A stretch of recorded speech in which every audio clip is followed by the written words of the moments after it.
Brian's Beat, 1420 WBSM. So yesterday at the statehouse, there were roughly 200 people lobbying for this HD 2424. And it's an act relative, I should get the proper title for you. It is an act relative to state funding of certain nonprofits. They were hoping the governor would come out and explain why he has decided that he's going to fund up to $2 million state tax dollars worth to Planned Parenthood. Now, I've talked to you about this before, and the fact of the matter is it's kind of gone on deaf ears. So many people that I've heard on this station talking to myself, to Phil, to Barry, to Pittman, to McCarthy, in regards to how we should be protecting the unborn, and yet you hear about the governor coming out to fund Planned Parenthood, and you don't give jack. Well, one of the people who was at the State House yesterday is joining us this morning. His name is Michael King, and Michael is the Director of Community Alliances for the Massachusetts Family Institute. Michael, good morning to you. Good morning. Thanks for having me. Glad to have you on the show today. So what was it like at the State House yesterday? There were roughly 200 of you advocating for HD 2424. Yeah, the size of our lobby group quadrupled yesterday, and we were just, so excited to have so many people, find babysitters, take the day off from work, because normally, so many of us are busy raising our families and at work, and people are just so motivated, because I think that, not only finding the wind in our sails from the election in 2016, but, just seeing the overstep on just some very extreme measures and legislation. And I think people are finally, being rallied up and saying, hey, enough is enough. And, we got to stand up for laws that are going to strengthen and protect the family in Massachusetts. So why would you like to see Planned Parenthood, at least here in the Commonwealth, defunded? Why do you want the governor not to put our tax dollars in that direction? Well, there's so many reasons. I mean, people, I'm sure that are listening this morning, remember the stories that came out about the selling of baby parts and just the extreme measures that Planned Parenthood takes, especially on their ideology when it comes to abortions, even late-term abortions. There's 5 clinics, 5 Planned Parenthood clinics in Massachusetts, and there's 270 pregnancy care centers that are, federally okayed. So, people need to realize that, there's this argument that if you take away Planned Parenthood, you're not going to have health care for women, and it's just an outright lie. You have 270 pregnancy care centers that are not under investigation, but are looking out for the true health of the woman, when it comes to Massachusetts. So, one of our concerns, of course, is that we like the fact that Obamacare is going to be hopefully repealed, and with that repeal will be a $2 million subsidy that would normally go to Planned Parenthood in Massachusetts.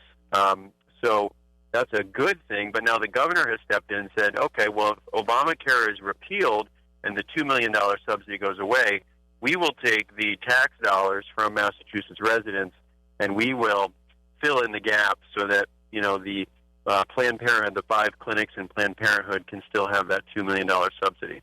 Let's talk a little bit here about Planned Parenthood, because I'm reading from the letter that the Institute sent out late last evening, and it says that Planned Parenthood has admitted to engaging in abortion. Obviously, let me rephrase that.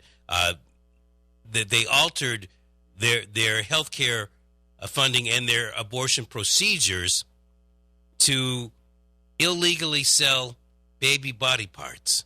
Is that true? And did it happen here in the Commonwealth? Yeah, I mean, in terms of it happening in the Commonwealth, I don't have the details on that currently, but, the stories, whether it happened in the Commonwealth or it didn't happen in the Commonwealth, I mean, the stories that came out about the selling of baby parts for profit, in any state should be, concerning to any citizen, and to support Planned Parenthood in any state, is just not something that we want to support. I mean, this is an organization that is being under investigation for the practices that they do, and they say, oh, well, we don't do a lot of abortions. Well, my understanding is that 30% of their budget comes from abortions. So it's a major part of what they do, and then the selling of babe parts is just crazy. And what's this about Planned Parenthood being implicated in covering up statutory rape? What's that about? Well, again, it's just another part of the agenda, of but Planned statutory Parenthood. rape? Say it again. I'm saying statutory rape. This is a women's organization that's pro-woman. Why would they ever cover up statutory rape? Yeah, I mean it's a great question, and I think people need to realize just the extreme ideology of this organization. I mean, they're also pushing for the consent of abortions to go from 18 to 16, and to take mom and dad completely out of that equation. So now, with current legislation that's up for a vote, Uncle Joe or your local guidance counselor or your local psychologist could give consent to a 16-year-old girl who's under a lot of stress, a lot of peer pressure, and now you've made it that much easier for her to get the abortion. And not just that, you've taken mom and dad completely out of the picture. And people need to realize that this isn't really about the health of a woman. I mean, everybody knows that, women that go through this process, so many of them deal with the emotional scars that come with this. So if they truly were interested in the health of women, obviously they would not be going through this. This is a profit business, and it's driven by a ideology that is anti-woman. Under the pretext that it is a profit business, certainly this nonprofit, Planned Parenthood, wouldn't be the first to go down that road. Your press release that came out, your letter, I should say, that came out yesterday, notes that the CEO of Planned Parenthood makes a cool $250,000 a year. That's right. That's a lot of money. Yeah, and she's not the only one that makes six figures. So people need to also realize that this is a money-making business, and the last thing is for the health and well-being of women, and clearly, like I said, there's 270 pregnancy care centers that are looking out for the health of the woman and also the health of the child. And there's a lot of these pregnancy care centers also are medically equipped, with ultrasounds and things that will help women to see the child living within them and the heartbeat, and really to kind of understand this as a living person, as opposed to what Planned Parenthood would have them believe, which is just some commodity that needs to be sold for profit or just the life taken from it. It's very sad. I think a lot of these organizations start off with great intentions, but somehow over a 30, 40-year period, a Planned Parenthood turns into just another government agency. One of the things that I find about this, and I say government agency, and I mean it, because of the fact that they use a lot of the money that comes in state and federal funding, and then they are a huge lobby group. That's right. They're out there with the women organizations, and I don't mind them protesting. I really don't. Yeah. I do mind when they're taking my tax dollar and going out there and trying to set an agenda, whether I'm pro that agenda or con that agenda. That's right. And I think that it shows, too, just how pro-choice, or I would say, pro-abortion our governor is, in the sense of, hey, our Congress has decided to repeal Obamacare and get rid of the subsidies for Planned Parenthood, and our governor is going to the extra extent to fill that $2 million gap with your tax dollars. It's a very extreme position to take. So where do you guys go for now? You were at the State House. The governor didn't give you any time yesterday. What's next? Yeah, it's funny. We were at the State House, with almost 200 people, that again had taken time out of their work schedule and found babysitters for their children. We were there with our, paper saying to defund Planned Parenthood, and he was supposed to come out the door that we were at, and he took a side door purposely to, not talk to us. So we had to go to his office, and again, he sidestepped us and did not come speak to the people. And I think people are just getting sick and tired of not being represented, especially by a governor that calls himself Republican. And I think people need to realize that there is a movement that is happening and increasing exponentially of people that are, learning about these policies and, getting more involved. I mean, next year we're going to have to get a room, 2, 3, 4 times the size to fit the people that are getting motivated to stand up for these things. And, something else I wanted to mention to you, that you talk about, the start of Planned Parenthood, and you think that these things start out as, innocent organizations. But people also need to realize that the founder of Planned Parenthood, her name was Margaret Sanger. In 1920, Margaret Sanger, and I quote, she said, "The most merciful thing that the large family does to one of its infant members is to kill it." In 1939, Margaret Sanger said, "We don't want the word to go out that we want to exterminate the Negro population." And there's many other things I could say about Margaret Sanger, but people may say, "Oh, well, Planned Parenthood is not as extreme as, their founder was."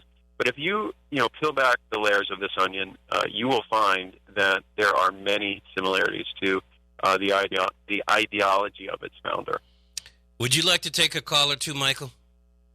Sure.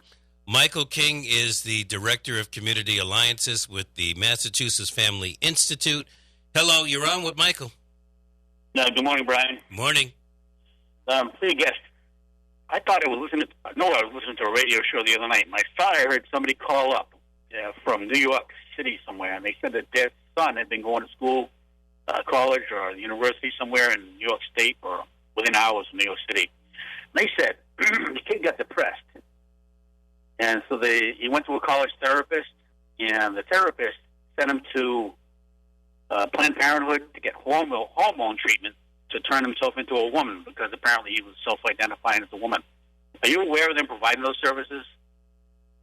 Hormone therapy to turn a man to a woman? Yeah, I mean, great call. I'm not aware of that particular story, but I am aware of, multiple, issues with this transgender bathroom and shower law that passed in Massachusetts on October 1st of 2016. This is definitely something that at Massachusetts Family Institute we are raising awareness to, and you're absolutely right. It's very concerning about these hormones and plus just these college students being able to make these decisions on their own. I mean, I understand once you become a certain age, are you aware of the situation where Planned Parenthood staff give people hormone treatment to turn from one sex to another? Yeah, that's the first. That honestly is the first I've heard of Planned Parenthood giving the hormone treatment.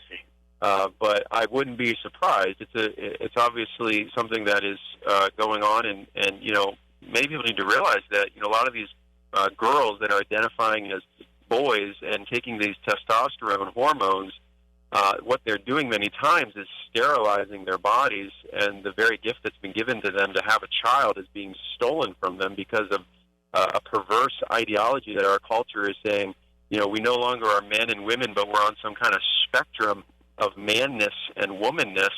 And, you might be someone going through puberty, like a boy going through puberty, your voice doesn't change, and you're like, oh, maybe I'm more of a woman than a man, and you start taking hormones and you start doing things to your body that, are destroying it as opposed to I think your point is that it's a situation that's politically currently in vogue, but when it goes out of vogue, the people that experience the treatments will... Well, I think, and thank you for your call, what I believe here is just another reason that an organization like this, again, whether you're pro or con, should not be getting tax dollars, statewide, federal. Look, if they want to get into that hormone business, let them get private funding for that kind of stuff. That's right. So Yep. I asked you earlier, I'm going to come back to this question. I know you're able to rally the troops. Is there any moment? I know there's the bill. It doesn't look to me like there are many sponsors, and I did try to call one of the co-sponsors of the bill. Does it have enough energy to get passed in the House and Senate and with enough votes to override the governor's veto? Yeah, and I mean, it's a great question, right? I mean, we look at votes, like we were just talking about the transgender bathroom bill, and you would think that that would be something that people would be just as, concerned about. And that was, I think in the Senate, it was something like 33-6 or something, 33-4. And the 4 people were the ones that were voting to, obviously get rid of the law. And then in the House, you had, I think, 116 voting for it as opposed to, 35 or 40, voting, how we would prefer. So, what it takes is it takes people to activate. And, we might think in Massachusetts, we're isolated and this whole conservative ideology is just not going to make it. Well, if you look at something like yesterday where, we are quadrupling in size and just creating more and more momentum of local activists all over the Bay State, people just need to get on board with what we're doing, and we hope that they'll go to our website at mafamily.org and, sign up for our e-alert and, get involved, because this is for the good and the health of the unborn, of course, and also of, our women and men in our state that, need to understand what gender truly is, that it's not something that's, in a spectrum, and understand what life is, and it's not a commodity that is out there to be, sold as a body part. Michael, I'm listening to you, and I'm getting the opinion that it will not get enough votes to override a veto, if it would even get enough votes to pass in the legislature. That stated, and I know we seem to come back around the block to this, but one of the great things that we have here in the Commonwealth is the ballot initiative. Maybe we need to roll another one of those suckers out there. Well, what we're going to do, and I'm glad you said that, this summer we are starting a ballot initiative to stop taxpayer-funded abortions, and we're going to need to collect 100,000 signatures for that. And, with the bathroom bill repeal that we had done last fall, in half the time that we are, usually given, we had collected 50,000 raw signatures for that particular initiative. And so I think that as we continue to gain momentum, I think without a problem, we will be able to get 100,000 signatures this summer.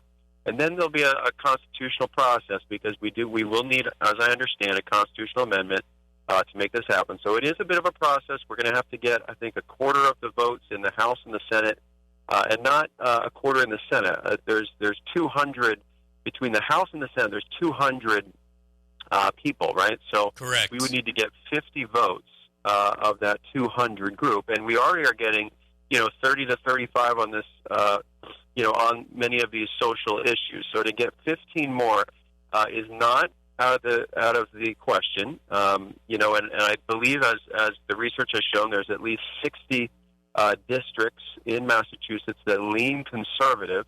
I believe that Scott Brown won 109 districts when he ran, and the governor won, I want to say, somewhere around 80 or so districts when he ran. So, there is an opportunity for this kind of conservative thinking to win in Massachusetts. And as we expose what is truly behind these laws, people will, I'm confident, come around, and I think we'll be able to get this constitutional amendment without a problem. All right. Well, thank you much. I do appreciate it. Michael King, for joining me on the show today.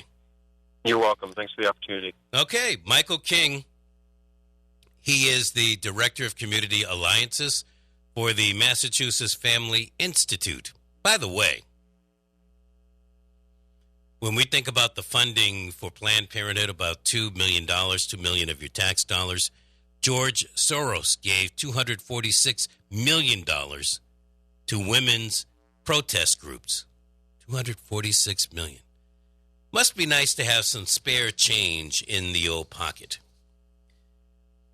So you heard Michael King. I read from the letter. Planned Parenthood has admitted to altering their abortion procedures in order to harvest organs and see a profit. Do you want your state tax dollars funding an organization like this? Now, I don't care if you are pro-abortion or anti-abortion. This deals with harvesting body parts, organs, through the use of abortions. And, of course, they realize, when we say they realize a profit, they're gaining money. They're gaining money from this. They have also been implicated in covering up statutory rape and accepting money from donors wishing to abort minority children. 508-996-0500, toll free 877-996-1420. That's how you get on Brian's Beat today. Brian's Beat.